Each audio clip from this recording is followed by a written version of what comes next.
الفلبين، بالتحديد في منطقة اسمها اسبانيا، مع لونا بنت غنية ومهندسة معمارية ناجحة جدا، وهي المسؤولة الأولى عن شركة أهلها. وفي يوم وهي رايحة على الشغل تكون متأخرة جدا، ويجيلها اتصال من كيرا صاحبتها المقربة ومهندسة زيها شغالة معاها في نفس الشركة، وتعرفها إن أهلها في المكتب بتاعها وعايزينها في اجتماع ضروري. فتتوتر لأن وسط الزحمة اللي هي فيها الجو يمط، ولحظها أول ما توصل أوراقها وكل حاجة معاها تقع في المية، ده غير إن هدومها تتبهدل. وفي وسط كل ده ابتسامتها تفضل على وشها، ويبان إنها إنسانة متفائلة وبسيطة. ولما تدخل لأهلها المكتب عشان تعرف هم عايزينها في إيه، يعرفوها إنهم عايزين يعينوا مستشار قانوني جديد للشركة بعد ما مستشارهم القديم استقال، ويعرفوها إنهم من فترة عشان يختاروا شخص مناسب للمنصب وجدير بالثقة، لحد ما لحسن حظهم لقوه. فهي تفرح وتكون واثقة إن أهلها هيختاروا شخص ناجح. فلما تطلب تشوفه يوروها الملف بتاعه، فهي أول ما تشوف صورته تتصدم، ويطلع إن اسمه كاليكس جاس، وده نفسه حبيب لونا زمان. فلونا تتعصب على أهلها لأنهم من ضمن كل المحاميين اللي في البلد ما اختاروش غير ده، وتعرفهم إنها لا يمكن توافق تشتغل معاه. فمامتها تطلب منها إنها تكون مهنية شوية أكتر من كده، وتفصل بين حياتها الشخصية وشغلها، وإنها متأكدة من إن كاليكس أكتر واحد هيساعدهم لأنه محامي ناجح. ده غير إنهم شافوا إن مفيش مشكلة لو عينوه، لأن ارتباطهم كان أيام الدراسة وهم صغيرين. ده غير إن عدى على انفصالهم وقت كبير جدا. فلونا تتعصب وتفتكر إن من 10 سنين فاتوا لما كانت لسه في سنة تانية كانت قاعدة بتحتفل مع أصحابها بنجاحهم، ونعرف إن هي وشلتها متفوقين جدا في دراستهم، وبالأخص لونا اللي كل سنة اسمها بيتضاف على قائمة الأوائل وما بتهتمش بأي حاجة غير بنجاحها. وأثناء ما بيكونوا قاعدين، سام واحدة من صاحباتها تشوف الكراش بتاعها اللي داخل يقعد في نفس المكان هو وشلته. فلما سام تشاور عليه لأصحابها عشان توريه ليهم، لونا ما تركزش ولا معاه ولا حتى مع سام، وده لأن عينها تتوجه على كاليكس صاحب كراش سام اللي يبان إنه ساحرها بكاريزمته وسمته المفرطة. فلونا تفضل فاتحة بقها ومبحلقة فيه. فأصحابها ياخدوا بالهم إنها أعجبت بواحد من أصحاب الكراش، فلما يسألوها تتحرج وتنكر. فيشجعوا سام إنها تروح تتكلم مع الكراش بتاعها، يمكن تظبط معاها وهو كمان يعجب بيها. فسام تشد لونا وتاخد بنت تانية من أصحابها وتروح عشان تتكلم معاه، وأول ما تروح له تسلم عليه وتطلب إنها تقعد معاهم عشان يتعرفوا على بعض، فالواد يحرجها ويقوم بحجة إنه يغير ركنة عربيته. فلما الثلاث بنات يفضلوا واقفين، كاليكس يحرجهم هو كمان ويسألهم بكل غرور إذا كانوا عايزين حاجة. فلونا يبقى عندها شوية دم وتشد أصحابها عشان يرجعوا لترابيزتهم، وقبل ما تمشي تلاحظ وصول بنت من شلة كاليكس تقعد جنبه وتسلم عليه بكل دلع. وبالليل لما لونا ترجع على السكن بتاعها هي وكيرا صاحبتها المقربة، كيرا ترجع تفتح معاها موضوع كاليكس وتكون متأكدة من إنها أعجبت بيه. فلونا ترجع تنكر وتقول لها إنها بتكره النوع ده من الشباب، وسمين جدا ومليانين مميزات. فكيرا تفضل وراها لحد ما تخليها تعترف بإنها معجبة بيه، ولكن لونا تقولها ان اعجابها ده مش هيطول لانه انسان مغرور، ده غير انه بيواعد، فمش هتتعب نفسها معاه وهتركز على دراستها. فكده توافقها وتشجعها ما تديش وش للاشخاص اللي زيه. ولما يبداوا يذاكروا، لونا تلاقي رساله من CV صاحبها بيطلب منها تجيب له اكل معين معاها وهي جايه تزوره. فتاني يوم بعد ما تخلص جامعتها تجيب له الاكل اللي هو طالبه، وتروح على مستشفى الجامعه، وده لانه محجوز هناك بسبب كسر في رجله وهو بيلعب كره سله. واول ما لونا تطلع في الاسانسير من كتر الحاجات اللي معاها اوراقها تقع، فلما تنزل تلمهم شاب يدخل معاها. فلما تخلص وتشوفه تتفاجئ انه كاليكس، بالرغم انها اخده وعده على نفسها انها ما تعجبش بيه، الا انها اول ما تشوفه تفرح وتتوتر وتكون معجبه بيه جدا ومعجبه بريحته. وهو لما يتكلم مع باباه في الموبايل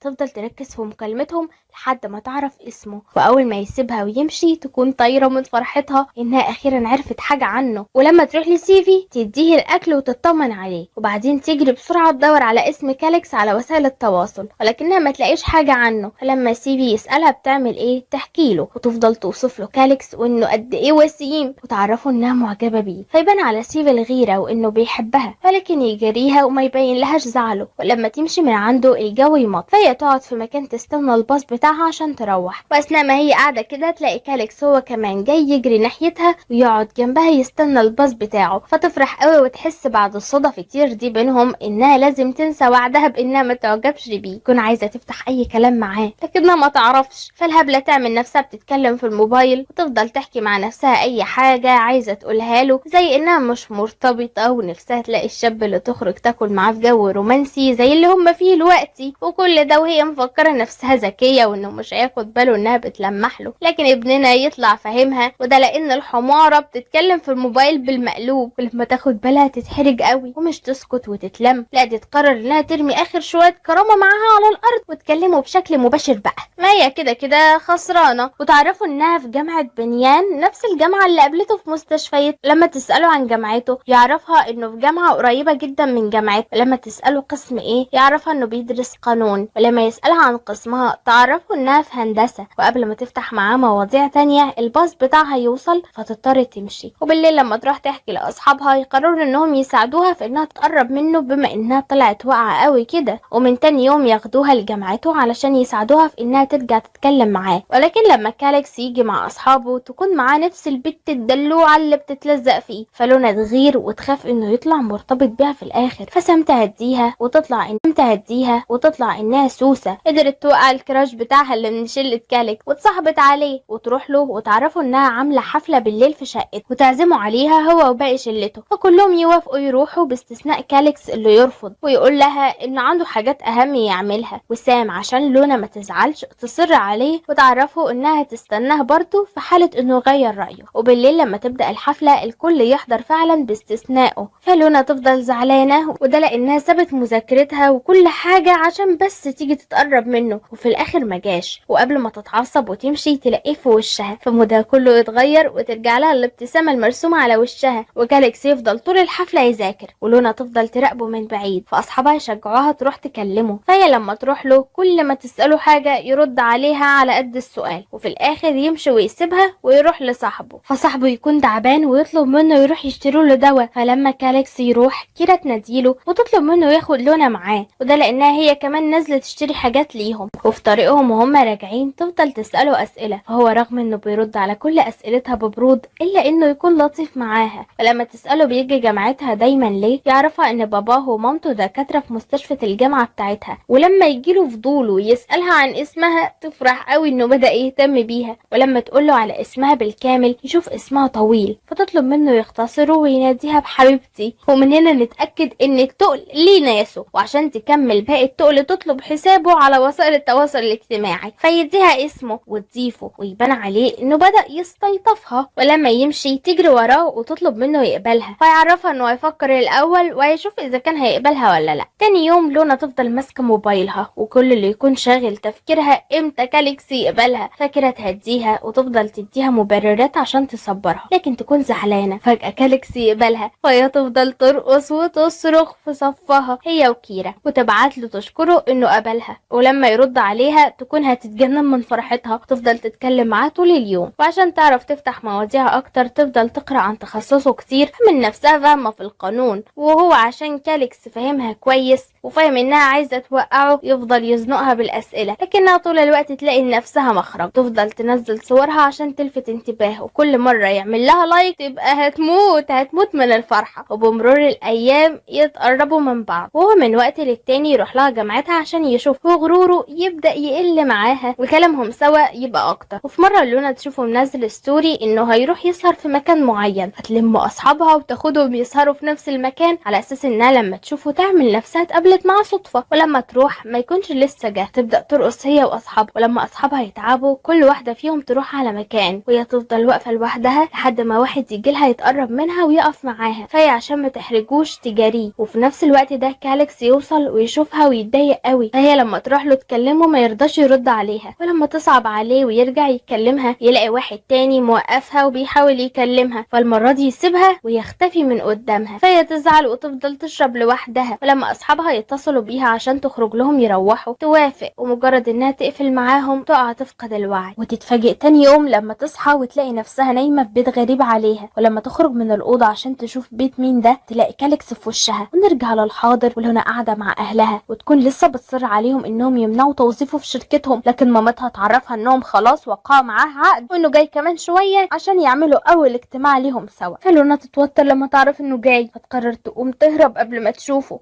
لكنها تتفاجئ لما تلاقيه في وشها. واول ما يمد لها ايده عشان يسلم عليها عينيها تتملى دموع، رغم كده تقف ثابته وتحاول تكلمه عادي. وكاليكس بعد ما يسلم على اهلها يقترحوا بانهم يخرجوا كلهم سوا ياكلوا ويتكلموا في الشغل. فلونا رغم انها تتحجج باكتر من حاجه عشان ما تروحش الا ان اهلها ما يسالوش فيها ويجبروها تروح معاهم. ونرجع بالزمن الزمن تاني لنفس اليوم اللي لونا تصحى فيه وتلاقي نفسها في بيته، وهو لما يبدأ يحضر لها فطار تشوف موبايلها فتتصدم من كمية المكالمات والرسائل اللي أصحابها باعتينها لها من خوفهم عليها، فتبعت لهم تعرفهم إنها عند كاليكس وتطمنهم عليها وتكون تعبانة نتيجة شربها امبارح، تسأله عن اللي حصل وجت معاه هنا ازاي، فيحكي لها إنها امبارح ما كانتش في وعيها وما كانش لها أي حد من أصحابها، وإن لما سألها عنهم عرفته بإنهم هيتجمعوا كلهم في شقة سام، فخاف عليها وقرر ياخدها على هناك بنفسه، ولكنه ملقاش أي حد فاضطر ياخدها معاه على بيته بعد ما تعبت قوي وبهدلت له الدنيا، وبسبب إنها مش في وعيها تفضل تتقرب منه وتخرف بالكلام معاه، فهو يطلع بطل ابن ناس محترمين ومؤدب وما يستغلش حالتها وينيمها في اوضته ويخرج بسرعة، فهي تتحرج قوي وتعتذرله على الفوضى اللي سببتها له وتشكره على تصرفه الرجولي وانه اهتم بيها وحافظ عليها وهي في حالتها دي، وبعد ما تخلص اكل يديها هودي من عنده عشان تلبسه وهي مروحة، ولكنها قبل ما تمشي يسألها عن الشخص اللي كانت واقفة معاه امبارح، فهي تحكي له انها ما تعرفوش وانه مجرد شخص عادي كان بيحاول يتقرب منها بسبب جمالها، وتسأله اذا كان غيران عليها وان غيرته دي هي اللي خلته يتجاهلها امبارح، فهو رغم انه ينكر الا انها تكون فرحانة جدا وتشكره مرة تانية وتودعه وتمشي، ولما ترجع على سكنها تلاقي كيرا وباقي شلتها قاعدين متوترين ومستنيينها عشان تحكي لهم اللي حصل امبارح، فتقعد تحكي لهم وهي مبسوطة وتتبسط اكتر لما تلاقيه بعت لها رسالة يسألها اذا كانت وصلت على البيت ولا لسه، وتفضل تصرخ من الفرحة انه بدأ يطمن عليها، واخيرا تفتكر ان في حاجة اسمها كرامة في الحياة وتقرر تسأل عليه شوية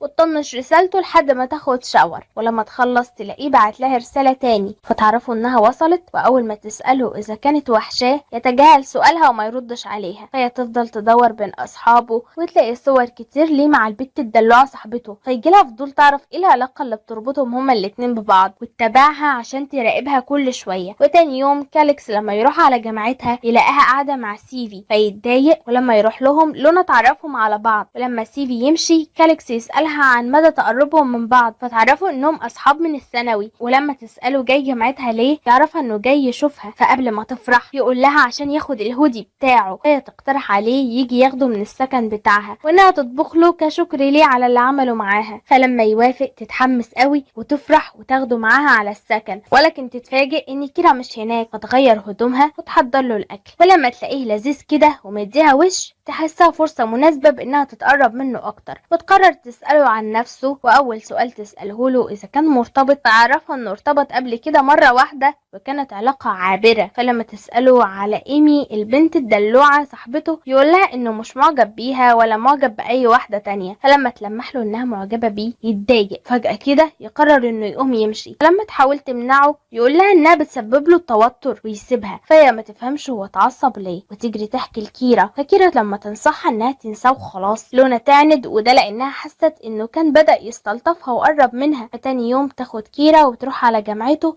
على اساس انهم رايحين يشوفوا سام، تفضل تستناه لحد ما يوصل هو وشلته وايمي، ولما يقوم يجيب اكل اصحاب لونا يشجعوها انها تقوم تكلمه وتسأله زعل منها ليه، فهي لما تقوم تروح له تتحرج تتكلم معاه تكون لسه هترجع لاصحابها، فكاليكس يشوفها ويسألها بتعمل ايه، فهي تعمل نفسها مصدومة وانها ما كانتش اخده بالها من وجوده وتقوله انها جاية تشوف سام، ولما يسألها عايزة تشتري ايه ما تلاقيش حاجة تقولها غير انها عايزة تشتري مية، فكاليكس يفهم انها بتكذب، بالاخص لما يشوف المية اللي على ترابيزتها، فهي تتحرج وتسيبه وترجع على ترابيزتها، واصحابها يتعصبوا عليها انها ليه ما تكلمتش معاه، فهي تقول لهم انها تعمل زي ما قالوا لها وانها هتبطل تكلمه، وده لانها كل ما تحاول تقرب منه بيصدها، وتتصدم لما تلاقيه واقف وبيسمعها ويكون جايب لها المية اللي هي سابتها ومشت، ويطلب منهم انه يقعد معاهم فيوافقوا، ولكن اصحابها يسحبوا نفسهم عشان يسيبوهم يتكلموا لوحدهم، بزتها واصحابها يتعصبوا عليها انها ليه ما تكلمتش معاه، فهي تقول لهم انها تعمل زي ما قالوا لها وانها هتبطل تكلمه، وده لانها كل ما تحاول تقرب منه بيصدها، وتتصدم لما تلاقيه واقف وبيسمعها ويكون جايب لها المية اللي هي سابتها ومشت، ويطلب منهم انه يقعد معاهم فيوافقوا، ولكن اصحابها يسحبوا نفسهم عشان يسيبوهم يتكلموا لوحدهم، ولونا تكون مبسوطة انه ساب شلته وجاء قعد معاها هي، ولما تسأله كان يقصد ايه بكلمة انها بتوتره يقول لها ولا حاجة، وتقطع كلامهم ايمي اللي تكون جاية تاخده عشان يخرجوا يذاكروا سوا. هو لما يرفض يروح معاها لونا تفرح قوي وتفضل تبص لها بقرف لحد ما كاليكس ياخد باله، وكاليكس يعرض عليها انه يجي ياخدها بكرة بعد كليته ويخرجوا سوا، فتوافق على طول من غير تفكير. وتاني يوم بعد ما تخلص يومها الدراسي تكون متحمسة جدا بانها تخرج معاه وتفضل تظبط في نفسها، ولكنه يتصل بيها ويعتذر لها انه مش هيجي ياخدها وانه هيبعت لها عنوان المكان اللي هيقابلها فيه لانه هيجي ومعاه شخص. فهي تزعل لانها كانت مفكرة انهم هيبقوا لوحدهم طول اليوم، ورغم كده ما تهتمش، وده لان اهم حاجة عندها تشوف. ولما تروح على المطعم اللي قالها عليه تلاقيه جاي مع كيو اخوه الصغير، فتفرح قوي انه مش جايب حد من اصحابه وتفضل تهتم بيه وتدلعه. ولما تشوف اهتمام كاليكس هو كمان بيه تحسه طيب قوي وتحبه اكتر. وبعد ما يروحوا كيو لونا تفضل تسأله عن علاقته باخوه وانه لطيف معاه رغم فرق السن اللي بينهم. فكاليكس يحكي لها ان اهله دايما كانوا مشغولين وانه كان بيحس دايما بالوحدة وهو في سن كيو، فعشان كده بتقرب له عشان ما يحسش بنفس شعوره زمان. فلونا تفضل بصاله وتسرح فيه. فجأة كده تعترف له بحبها ليه، ونرجع للحاضر وتكون قاعدة هي واهلها ياكلوا معاه، ويبان عليها انها كرهاه ومش طايقة تشوفه قدامها، ولكنها تقرر تتأقلم معاه عشان تقدر تمشي شغلها ويعدي وقت وتحاول انها تتجاهل انها تشوفه، ولكنه يطلع لها في وشها كل شوية. وبعد فترة اصحابها يجوا يسهروا معاها ويبان انهم ما تقابلوش،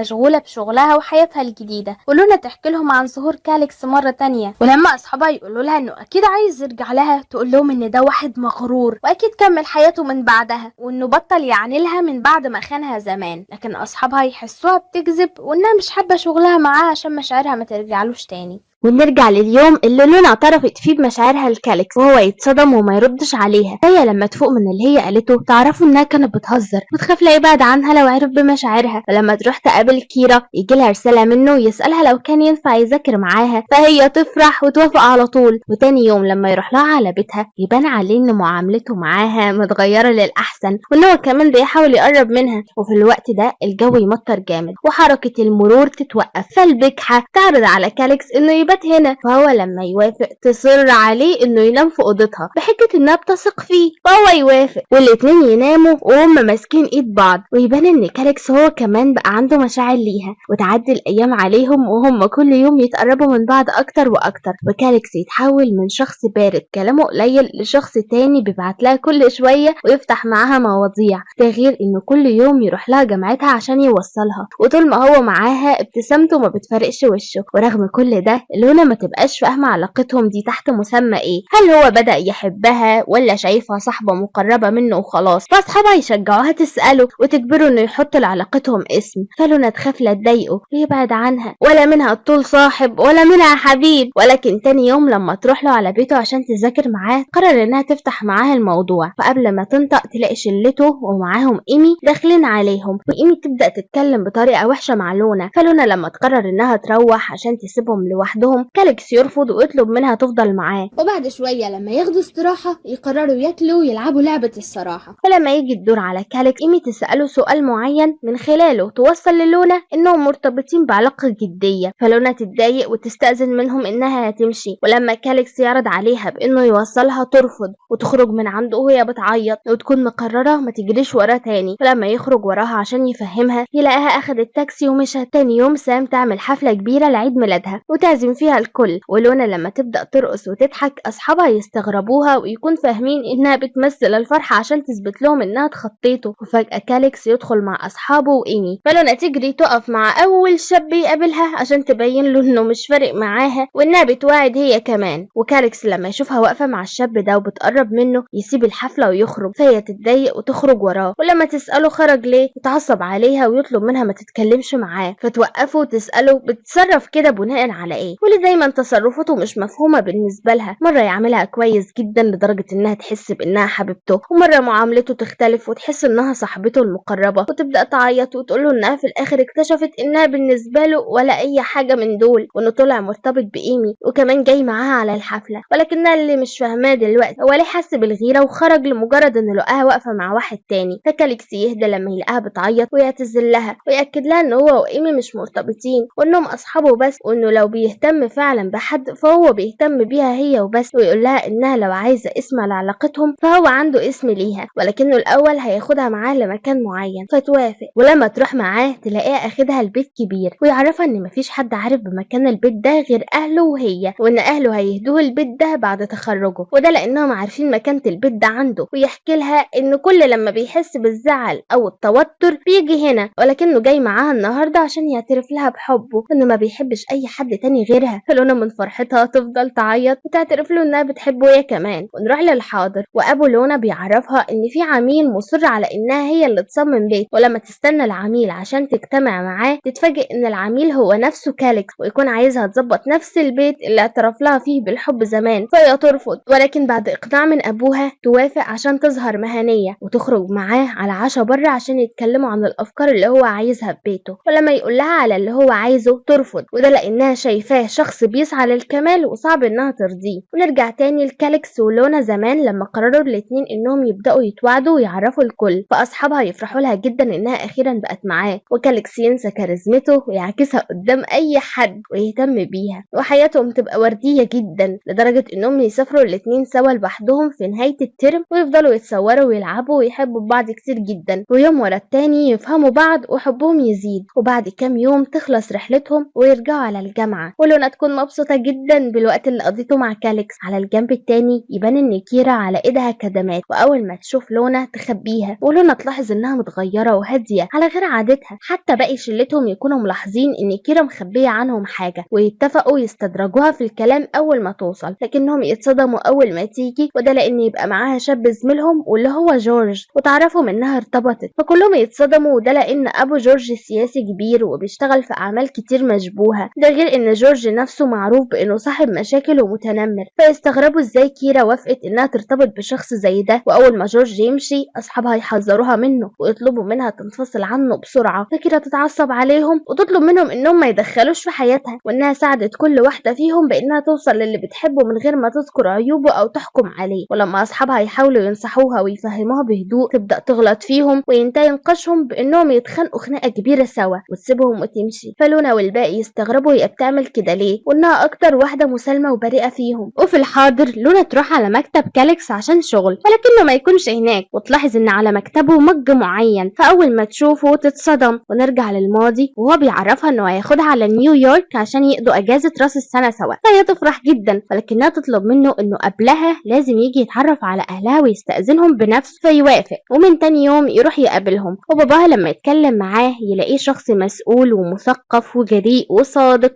وصفات فيه كتير حلوه لا تعد ولا تحصى. فيعجب بيه قوي لدرجه انه يوافق ان بنته تسافر معاه. ولونا من فرحتها تقوم تتنطط في المطعم. ويوم راس السنه لونا تسافر معاه ويتصوروا ويعيشوا جو رومانسي اي حد عنده جفاف عاطفي زي كده بيتمناه ويشتروا لبعض هديه، وهديتها ليه بتكون نفس الكوبايه اللي شافتها عنده في الحاضر. وهو يشتري لها فستان جميل جدا ويعرفها ان اهله هنا وانهم تاني يوم هيروحوا يقابلوهم عشان يتعرفوا عليها. فلونا تتوتر، ولكن كاليكس يهديها ويأكد لها ان مقابلتها معاهم هتبقى سهله زي مقابلته مع اهلها. وبالليل يسهروا سهره رومانسيه زياده عن اللزوم، وتاني يوم يصحوا يروحوا يقابلوا اهله، ويبان ان باباه شخص لطيف جدا على عكس مامته اللي تبان انها ست متسلطه بتسعى للكمال. وتبدا تسال لونا اسئله بايخه زي هل عيلتها اغنياء، ولو اغنياء ايه الشركات والاملاك اللي عندهم. وبعدين تبدا تتهمها انها السبب ورا ان ابنها اتاخر في دراسته ودرجاته بقت اقل، على عكس ما كان مع ايمي كانت درجاته اعلى، وتقول للونا ان لها تاثير سلبي على ابنها. فلونا تفضل تبص لكاليكس على اساس انه يدافع عنها، لكنها ما تلاقيش اي رد منه، فتزعل وتستاذن منهم وتقوم تمشي. فكاليكس يجري وراها يوقفها ويعتذر لها ويطلب منها ما تفهمش غلط، وان عمره ما ارتبط بايمي في حياته، ولكن مامته هي اللي كانت بتجبره يكون معاها، ودرجاته اللي نزلت هي ملهاش ذنب، وان هو اللي اهمل دراسته. فهي تعيط وتساله ليه ما قالش كل الكلام ده قدام مامته، وانها كانت محتاجاه يدافع عنها. فهو بكل براءه يفضل يعتذر لها كتير ويقول لها انه كان خايف من مامته وجبان في انه يدافع عنها، ويبدا يعيط ويقول لها انه من وهو طفل كان بيخاف منها ومن توقعاتها العاليه، وانه ما عملش حاجه في حياته غير انه يرضيها. فهي تعيط وتقول له ان مامته عايزه له ايمي ومش عايزاها، فهل هيرضيها في دي كمان؟ فيعرفها ان هي الحاجه الوحيده اللي مش هيسمح لاهله انه يختارها له، ويوعدها انه من بعد اللحظه دي هيدافع عنها وعن علاقتهم، وانه مهما خاف من مامته خوفه من انه يخسرها اكتر بكتير. فلونا تصالحه ويسيب اهله ويرجع معاها. ولما يرجعوا على الفلبين تجري على اصحابها تسلم عليهم، ويلاقوا كيرا جايه لهم وتعتذر لهم على اللي قالته ليهم، فهم يصالحوها ويعتذروا لها هم كمان انهم اتدخلوا في حياتها وانها اكيد عارفه الافضل لنفسها، ويحضنوا بعض. ولكن يبان على ايد كيرا كدمه كبيره. ونرجع للحاضر المحاضر وكاليكس يدخل على لونا وهي ماسكه كوبايته، فلما يسالها بتعمل ايه فهي من غير قصد توقع ميه على اوراق قضيه مهمه عنده وتعتذر له كتير وتعرفوا انها تعوضه باي حاجه هو عايزها، فهو يستغل الموقف ويطلب منها توافق على انها تصمم له بيته فتضطر توافق. ونرجع للماضي ولونا قاعده مع سيفي في الكليه، يجي لها اتصال من المستشفى يعرفوها ان كيرا محجوزه هناك، هتاخد سيفي وتجري تروح تطمن عليها وكاليكس يروح وراها يطمنها ويهديها. وهناك الدكتور يعرفهم بان كيرا متعرضه للتعنيف الجسدي، والحزن حظها ان مفيش اي كسور في جسمها ولكنها دلوقتي تحت صدمه نفسيه، ويقترح عليهم انهم يعرضوها على دكتور نفسي عشان تتعالج من الصدمه دي. ولما لونا ومامة كيرا يسالوا الممرضين مين اللي جابها على المستشفى يعرفوهم ان اللي جابها على هنا شاب، واول ما جابها سابها ومشى. فلونا تعرف بسرعه ان الشاب ده جورج وتنهار لما تفهم انه كان بيضربها وبيعنفها طول فتره مواعدتهم. وكيرا لما تفوق بسبب صدمتها ما تنطقش بحرف، ومهما لونا وباقي اصحابها يكلموها ما تردش عليهم. فلونا تزعل وتحمل نفسها الذنب انها ما كانتش جنب كيرا كفايه، وانها لو كانت عرفت باللي بيحصل لها كانت ساعدتها وبعدته عنها باي شكل. فاصحابها يهدوها ويقولوا لها انهم لازم يبانوا اقوى قدامها، وده لانها محتاجه دعم نفسي. ولكنهم يتفاجئوا ان طلع تصريح من المستشفى بخروج كيرا، وده لان كدمتها خفيفه. فلونا واصحابها يعرفوا ان جورج بما انه واصل هو اللي اجبر الدكاتره تخرج التصريح ده رغم انها لسه تعبانه. والمشكله ان تاني يوم الدكتوره بتاعتهم تطلب منهم يسلموها مشاريع تخرجهم في اقرب وقت. فلما لونا تقوم تستاذن لكيرا منها علشان تعبانه، الدكتور تعرفها ان الفحص الطبي اللي وصل لها مذكور فيه انها كويسه فمش هتقدر تساعدها، وان المفروض على كيرا تسلمها المشروع على الوقت. فلونا تقرر تتحمل المسؤوليه وتعمل مشروعها هي وكيرا في نفس الوقت، وتسهر طول الليل عشان تقدر تخلص، وتكون مضغوطه جدا لدرجه انها تبطل تتكلم مع كاليكس زي الاول. ولكن كاليكس يتفهم خوفها وحبها لصاحبتها ويفضل يدعمها على طول. وفي يوم يروح عندها البيت عشان يطمن عليها ويذاكر جنبها، ويلاقي وشها تعبان جدا وتكون رافضه النوم وكل همها انها تخلص عشان ما يروحش عليها السنه ويضيع عليها سنه تخرجها. في الوقت ده صاحبتها توصل وتكون زعلانه عليها انها بتضغط نفسها وبطلت تروح محاضراتها، وكده درجاتها هتقل ومش هتكون من الاوائل زي كل سنه. فلونا ما تهتمش وتقول لها ان لو حتى درجاتها قلت السنه دي مش هتروح عليها على عكس كيرا. فصاحبتها تقرر تساعدها وتطلب منها تنام وهي هتكمل باقي الشغل، وكاليكس يروح ينظف لها المطبخ. فلونا تروح له وتعتذر له انها متغيره وتعرفوا انها حاسه بالضياع ولكنها عايزه تساعد صاحبتها، فيهديها ويعرفها انه هيفضل جنبها يساعدها، ويطلب منها تدخل تنام وهو هيفضل هنا. وتاني يوم فعلا لما لونا تفوق من نومها تلاقي كاليكس محضر لها الفطار ونايم في مكانه وهو بيستناها. فهي تفرح لما تلاقيه بيدعمها كده، فجاه تلاقي جاي له رساله، فلما تشوفها تلاقيها من ايمي وتكون بعتله رسائل رومانسيه ومن ضمنهم فيديو وهي بتبوسه. فلونا لما تشوف الرسائل تتجرح وتخرج من البيت حتى من غير ما تصحيه، وتروح على كليتها وتفضل تعيط وتفتكر ان الهدوم اللي كان لابسها في الفيديو هي نفسها الهدوم اللي قابلها بيها يوم عيد الحب، فتشوفه خاين وتنهار من العياط وترفض انها ترد على مكالمته. ولما لونا تروح على المستشفى عشان تشوف كيرا تلاقي جورج هناك، فتمسكه تضربه وتهدده انها مش هتسيبه وهتقضيه، لكن جورج يقف بكل بجاحه يهددها ويكون عايز يضربها. في نفس الوقت كاليكس يوصل على المستشفى عشان يطمن عليها ويفهم هي ما بتردش عليه ليه، ولما يلاقيها بتتخانق يروح يحميها، ولكن لونا تبعده عنها وتمشي. فلما كاليكس يروح وراها اول ما يمسكها عشان يوقفها تلسعه قلم على وشه وتعرفه بالفيديو اللي هي شافته. فلما يطلب منها تسمعه ترفض وتفضل تتخانق معاه وسط دموعه وترجي ليها انها تسمعه، فهي تفضل تعيط وتتهم انه خاين وانه رغم خيانته ليها في عيد الحب جا وقابلها واتكلم معاها من غير ما يحس بالذنب وانها حاسه بالقرف وانها انسانه غبيه. فكاليكس يفضل يعيط ويقول لها انه بيحبها جدا، فهي تقول له انها بتحبه اكتر بكتير ولكنها مش هتقدر تسامحه بعد خيانته ليها وتسيبه وتمشي وهو مفطور عياط. ومن الوقت ده كاليكس يسيب دراسته ويفضل يبعت لها رسائل ويرن عليها ويروح وراها في كل مكان عشان تسمعه. هو قلب قاسي تكون مش مدياله اي فرصه يشرح لها نفسه وتطلب منه يستسلم لان بالنسبه لها علاقتهم انتهت. فكاليكس يروح على بيته ويفضل يشرب لحد ما يفقد الوعي. فاصحابه لما يشوفوه كده يتصلوا على لونا يطلبوا منها تيجي بسرعه، فهي تروح على بيته ولما تشوف حالته كده تتصدم، واصحابه يعرفوها انه سقط في سنته دي بسبب انه ما دخلش ولا امتحان من حزنه على بعده عنها. فالحقيره مش تزعل عليه وتسامحه بقى بعد ما تتاكد انها اهم حاجه في حياته، لا دي تمشي وتسيبه تكون مقرره انها تبعد عنه نهائيا لان علاقتهم دي بسببها هيدمروا بعض. لكن تاني يوم تلاقي كاليكس جاي لها البيت يطلب منها انهم يحلوا مشكلتهم دي بقى لانه ما عادش قادر يستحمل يعيش من غيرها. هي بكل جمود قلب تطلب منه ما يوريهاش وشه تاني لانه خسرها من وقت ما لمس واحده تانية غيرها وفقد ثقتها، ده غير ان علاقتهم ما بقتش صحيه لدرجه انه خسر حلمه الوحيد وفشل في دراسته. فهو يقول لها ان النجاح مش حلمه وان هي حلمه الوحيد اللي عايز يعيش عشانه، ورغم اي كلام يقوله عشان يخليها تسامحه الظلمه تلاقي سيفي خارج من الاوضه فتروح تقف جنبه وتعرفه ان هي وسيفي الوقت بيتواعدوا وانها بطلت تحبه. فقلب امه يحضنها رغم كل الكلام الجارح ده ويقول لها انه بيحبها جدا وهيفضل طول عمره يحبها وانه عمره ما خدعها ولا يقدر انه يخدعها ويودعها ويمشي. وكل اللي نفهمه في المشهد ده انه رغم انها وقعت في حبه اول الا انه وقع في حبها اكتر بكتير، ورغم دموعها الكتير الا اني ولا اتاثرت ولا زعلت عليها لانها ما ادتلوش فرصه حتى يشرح لها. وبعد فتره كيرا تفوق من صدمتها وتقدر تتكلم وتقرر انها تتعالج نفسها. ونرجع للحاضر للونا بعد ما وافقت تستلم تصميم بيت كاليك وتروح معاها على البيت عشان تاخد المقاسات، وهناك تفتكر يوم ما اعترف لها بالحب وتبدا تتاثر وتعيط وتحس ان لسه عندها مشاعر ليه، لا وتستغرب نفسها كل لما تكتشف انها لسه بتغير عليه من اي واحده تقرب منه وتفضل تساله لا ارادي منها تقرب له ايه ويعرفها منين، وهو يفضل يجاوبها كعادته. ولما تساله عن اي افكار حاططها في دماغه عن شكل البيت، يعرفها ان البيت هيعيش فيه هو ومراته المستقبليه، وعايزه تصممه على ذوقها هي وكانه بيت احلامها. وبلطفه معاها كعادته مشاعرها تبدا تتهز وتتوتر كل يوم عن التاني. وفي مره وهي سهرانه تلاقيه هو كمان جاي مع اصحابه على نفس المكان، ولما تشرب كتير تتوه عن اصحابها وما تكونش قادره تمشي، فكاليكس يجيلها ويكون عايز يوصلها لكنها ترفض تتكلم معاه، تفضل تعاتبه على العذاب اللي عاشته طول السنين دي بسببه وبسبب خيانته ليها. ورغم عصبيتها عليه ما يرضاش يسيبها تمشي لوحدها في حالتها دي، ولما يروح وراها تعاند وتركب عربيتها وتصر انها تسوق بنفسها فتخبطها، فكاليكس يخاف عليها وينزلها بسرعه ويروحها على البيت غصب عنها، وبعد ما يتاكد انها في امان يسيبها تنام ويمشي. فتاني يوم لما لونا تروح على شغلها تلاقي كاليكس مستنيها هناك وهو معاه عربيتها بعد ما صلحها، فلونا تفرح وتشكره. وقبل ما يدخلوا الشركه الجو يمطر، فكاليكس يغطيها بالجاكيت بتاعه ويدخل معاها عشان ما تتبهدلش من المطر، فتكون في اسعد حالاتها وتخاف تقع في حبه من جديد. وبمرور الوقت كاليكس يتقرب لها اكتر واكتر ويفضل يهتم بيها وباكلها وبصحتها. وفي يوم لما مامته وباباه يجوا على البيت عشان يتفرجوا على التصميمات الجديده، مامته لما تعرف انها المهندسه تتصدم وتبدا تطلع عيوب في شكل البيت وتصميمها وتعب فيه، لكن كاليكس يدافع عن لونا في كل كلمه مامته تقولها ويشد في شغلها وفي تصميمها، فلونا تفرح جدا وتحس انه بقى متغير كتير عن زمان وتصرفاته بقت رجوليه اكتر ومسؤول. وفي مره لونا تقابل صاحب كاليكس المقرب وتعرف منه ان كاليكس كان شغال زمان عند محامي كبير جدا، ولكن المحامي ده طرده من الشغل بسبب ان كاليكس رفض يستلم قضيه لشخص مهم جدا، وتعرف منه ان الشخص المهم ده جورج اللي كان ضرب كيرا زمان، ويعرفها ان كاليكس اتعرض عليه فلوس كتير جدا رغم كده رفض القضيه برضه، ووقتها خسر شغله وقعد فتره طويله لحد ما قدر يبني نفسه من جديد ويبقى في المكان اللي هو فيها حاليا. فلونا تروح لكاليكس وتفتح معاه الموضوع ده وتكون عايزه تعرف منه ليه رفض قضيه جورج رغم انه قال لها زمان ان المحامي الشاطر بيقبل اي قضيه، فكاليكس يعرفها انه رفض القضيه عشانها، وده لانه عارف هي قد ايه بتحقد عليه وبتكرهه، فهي تعيط وتستغربه، وده لان الفتره دي هما ما كانوش سوا. فكاليكس يعرفها ان عمرها ما غابت عن باله وانه وعدها زمان بانه هيتخلى عن اي حاجه عشانها، وان لو كان اخد القضيه دي كان متاكد من انها هتكرهه وعمرها ما كانت هتكلمه وهو ما يقدرش يستحمل ده. فقبل ما لونا تسلم تاني قلبها ليه يجي لها مكالمه تقطع كلامهم وتضطر تمشي، ولونا تكون مصدومه انه لسه فاكرها بعد كل السنين دي وهل فعلا بيحبها، وتتفاجئ لما تفتح صفحته وتلاقيه كاتب الكابشن بتاعه باسمها، فتروح له وتساله ليه رجع ليها وليه عايزها هي بالذات تشتغل له في بيته، فيعرفها انه راجع عشان يرجعها ليه، وده لانها المستقبل اللي هو حلم بيه، ويطلب منها تديه فرصه واحده عشان يثبت لها فيها نفسه، فهي تطلب منه يديها وقت تفكر لان هما الاثنين كبروا وبطلوا يكونوا نفس الاشخاص بتاعت زمان، فيوافق، وهي عشان تفكر بهدوء تاخد اصحابها ويسافروا، وهو في نفس الوقت يسافر على سنغافوره، وده لان عنده هناك قضيه مهمه، ورغم انها قررت تبعد عشان تفكر الا انها تفضل تكلمه شات وفيديو كل شويه ده، ويطلع ان المكان اللي سافرت فيه ده هو نفس المكان اللي كانت فيه مع كاليكس زمان، فتقعد تسترجع ذكرياتها معاه وتكون فرحانه جدا وتقرر تتصل بيه فيديو عشان تعرفه بانها وافقت تديه فرصه تانية، ولكن قبل ما تقول له تلاقي واحده زميلته بتخبط عليه وبتطلب منه يجي يسهر معاها، فلونا تسمع الكلمتين دول وتقفل على طول من غير ما تساله حاجه وتفضل تعيط، وده لانها مفكره بيخونها تاني، وكاليكس يفضل يرن عليها كتير، فهي لما ما تردش عليه يسافر لها من سنغافوره للمكان اللي هي فيه ويقول لها انها لازم تسمعه المره دي ويشرح لها كل حاجه عشان ما يضيعهاش تاني من ايده، ويقول لها ان زميلته اللي هي شافتها وهي بتكلمه دي كانت بتناديله يسهر معاها ومع ناس تانية زمايلهم وما كانتش عايزاه في سهره خاصه زي ما هي تخيلت، فهي لما ما تصدقوش يقول لها انه عمره ما خدعها، ويحكي لها ان صورته مع ايمي اللي هي شافتها هو ما كانش ليه ذنب فيها، وافتكر ان في مره وهو متجمع مع اصحابه وبيلعبوا اتحكم على ايمي انها تعترف للشخص اللي بتحبه بمشاعرها، فهي لوحدها قامت وقربت منه، لكنه يومها اتعصب عليها جامد وعرفها انه مرتبط بيها وطلب منه ما تقربلوش تاني وانه ما بيحبهاش، ويعرفها انه كان هيحكي لها اللي حصل لكنه ما قدرش عشان ما كانش حاببها تزعل، فهي تعيط وتقول له انه يا ريته حكى لها وانها وقتها كانت هتفهمه، لكن لما شافت صورته معاها حست بألم رهيب في قلبها، فكاليكس يعرفها انه طول الوقت كان بيستناها مش عشان تسامحه بس ولكن كان محتاجها جدا، ويعرف انهم قبل ما يسيبوا بعض بفتره اخوه تعب جدا بمرض في الرئه، وانه لما كان عايز يحكي لها عشان هي الوحيده اللي بيقدر يفضفض لها كان عندها ضغط في المذاكره، فقرر يسكت ويحكي لها بعد ما تفضى، ولما الايام بقت اسوأ عليه واكتشفوا ان اخوه عنده ورم في الرئه كان برضه هيحكي لها ولكنه سكت بسبب انها كانت مشغوله في حزنها على كيرا، وبعدها اتحط في صدمه انفصالهم ورسوبه في فصله الدراسي، ومامته وقتها لما عرفت اتعصبت عليه جدا ومنعت عنه مصاريف الدراسه، وانه لما حاول يحكي لها تاني صدمته بكلامها لما قالت له انها بطلت تحبه وانها ارتبطت بسيفي، فلونا تفضل تعيط وتحس بالذنب وانها انانيه ما فكرتش غير في وجعها هي وبس، تفضل تعيط، فكاليكس يهديها ويطلب منها انهم يفتحوا صفحه جديده سوا، فتوافق ويتصالحوا ويرجعوا لبعض، وتاني يوم يحتفلوا برجوعهم مع اصحابها ويكونوا فرحانين ليهم قوي، ولونا تعترف له ان مفيش يوم عدى عليها هي كمان من غير ما تفكر فيه ويقضوا اليوم كله سوا، وتاني يوم يكون مضطر يرجع على سنغافوره علشان شغله، اما لونا تكمل سفرها مع اصحابها وبعد ما تخلص ترجع تاني على الفلبين، واول ما تتقابل تاني مع كاليكس يفاجئها بطلبه للجواز منها، فهي لما تتصدم كاليكس يعرفها بانه هيسيب لها فرصه تفكر